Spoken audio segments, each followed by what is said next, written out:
আজ আবারও একটা ভিডিও নিয়ে চলে এসেছি।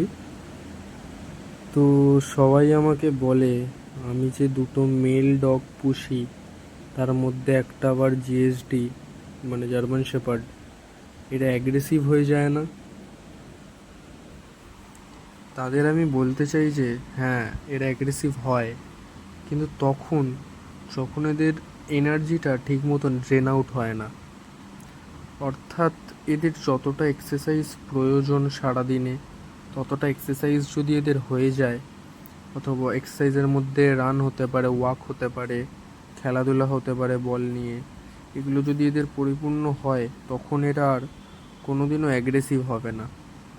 প্লাস ছোটো দিয়ে যদি মোটামুটি ট্রেনিং, যেগুলো বসা ওঠা সিট নো, এগুলোর যদি ট্রেনিং দেওয়া যেতে পারে, এগুলোর ভিডিও আপনি ইউটিউবেই পেয়ে যাবেন যে কী করে ডগকে ওবিডিয়েন্সের ট্রেনিং দিতে হয়।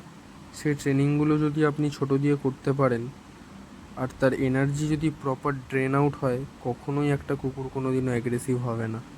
হ্যাঁ, তাকে কখনো বেঁধে রাখবেন না, তাকে সবসময় ঘরে খোলাই রাখবেন। কেউ এলে যে কুকুরকে আটকে দেয়, এতে তারা অ্যাগ্রেসিভ হতে পারে, তাদের কখনো বন্ধ করে রাখবেন না, তাদের সবার সঙ্গে দেখা করতে দেবেন, মিলতে দেবেন।